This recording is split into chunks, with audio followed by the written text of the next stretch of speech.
ұғым бар қазақта. От, шоқ, энергия деген. Мынау сонда қазақтың бұрынғы несі қандай болған? Талпынысы, сұранысы. Сұранысы өте мықты болған. Өйткені кез келген сұраныс ұсыныс тудырады. Егер біздің балаларымыз әлсіз, әлжуаз, көзінде оты жоқ, өлімсіреген болып туып жатса, ол сұраныстың жоқтығы. Сол отбасындағы біздің ата-аналар көбісі баланы менің болашағым, елімнің ертеңі емес, бір салмақ ретінде қарайды. Өздерінің өмір сүруіне кедергі келтіретін. Әйтеуір туып болғаннан кейін асырау керек. Әкешілік міндет атқару керек деп ойлайды. Амал жоқ.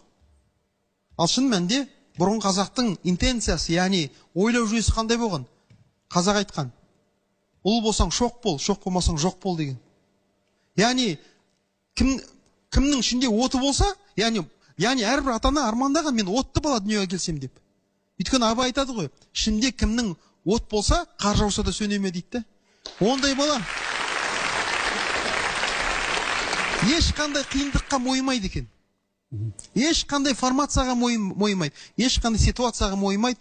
Ол отты бала, ол бұзып жарып, өзінің еліне қызмет ететін үлкен азамат болады екен. Сондан Бұхар жырау атамыз тағы айтады ғой, алыстан қызыл көрінсе, манат емене көтеріліп шыққан соң, қанат емене, екі жақсы бас қос санат емене, хаммәтсіз ерге біткен мал бекер емене дейді. Сонда осы энергияны араб тілінде хаммәт дейді екен. Сонда ол хаммәтсіз, яғни оты жоқ адамға біткен малдың өзі береке болмайды екен ғой. Малдың өзі қоғамға пайда келмейді екен. Ал сондықтан бұл отты бала қайдан туады дегенде, енді үлкен сұрақ қой. Әрбір ата-ана қазір отты бала туғызғысы келеді ғой. Бізде қазіргі кезде неге біз осындай жағдайға жеттік? Неге бұл сұраныс азайып кеткенде? Өйткені қазақ халқы кешегі зұлматтарда жер бетіне құрып кетуге аз қалған кезде халықтың сағы сынды. Халықтың талғамы жоғалды. Ендігі соны халық айта бастады: әйтеуір аман болса болды, көз алдында қарайып жүрсе болды дедік. Енді бұл деді, енді істегенге жарамайды. Енді қазір әрбір ата-ананың, әрбір болашақ ата-ананың бойында арман болу керек. Отты бала дүниеге келсем, энергиясы бала, халыққа, жаңағы топқа кіретін бала дүниеге келсем деген арман болу керек. Бала сол арманнан жаралады. Немістің ұлы философы Ницше айтады ғой, бала сұрайсыңдар, оны қайтейін деп едіңдер дейді. Сендер бала сұрауға, бала өсіруге хақыларың бар ма? Сендер өз еріктерің, өз нәпсілерің иесісіңдер ме дейді. Сендер, ал бала деген не дейді? Бала деген ол жеңістің белгісі дейді. Бала деген ол сені асып туы керек дейді. Бала дегеніміз ол алысқа сермелген нәрсе дейді.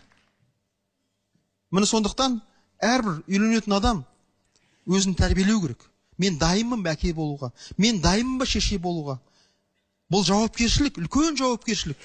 Сондықтан мынау хабардың да айтып тұр ғой, бүгінгінің кішісі ертең кісі дейді. Яғни әрбір ата-ана мынау өсіп өскен бала ертең мен кетем, бұл дүние бір керуен сарай, сен де кетесің, мен де кетесің бұл дүниеден. Сонда осы елге, жерге ие болып қалатын, осы елдің иесі бүгінгі өсіп жатқан балдырған, бүгінгі өсіп қалған бала деп ойламайынша, балаға үлкен перспективада қарамайынша, бала тәрбиелеу өспейді. Неге? Қазіргі ата-ана ол баласына менің балам деп қарайды. Менің балам, не істесем өзім білем. Бұл эгоистік көзқарас. Бұл сенің балаң емес. Бұл қазақтың баласы. Үлкен өлшеммен қарағанда Құдайдың берген саған аманаты. Ал баланың, ата-ананың балаға беретін жалғыз-ақ нәрсесі бар дейді пайғамбарымыз. Ол жақсы тәрбие дейді. Егер балаңа жақсы тәрбие бермесең, ол аманатқа қиянат жасағаның. Ал аманатқа қиянат жасау 200 адамның белгісі. Сондықтан әрбір өсіп кеткен балаға ата-ана егер өзі ақыл жетпесе, қазақ айтады, ақылың жетпесе дейді, ақылды сатып ал дейді. Өзің ақылың жетпесе, өзін тәрбиелей алмасаң, айналайын, білетін адамдарға жүгін.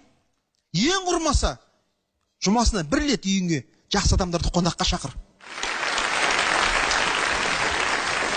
Және жақсы адам келелі әңгіме айтқанда, ұлың соның оң тізесіне отырып жақсы әңгіме тыңдасын. Негізі қазақ айтады ғой, атадан 6 туады, 6-ның ішінде біреу абадан туады дейді. Абадан деген, абат деген парсы тілінде көркем болып туады екен ғой.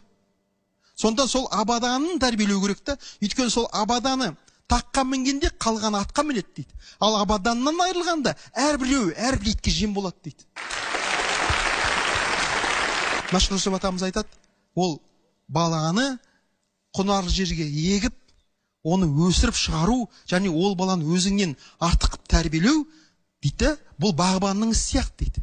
Және кімде-кім дейді, өзінен артық бала тәрбиелесе, міне нағыз адам сол дейді.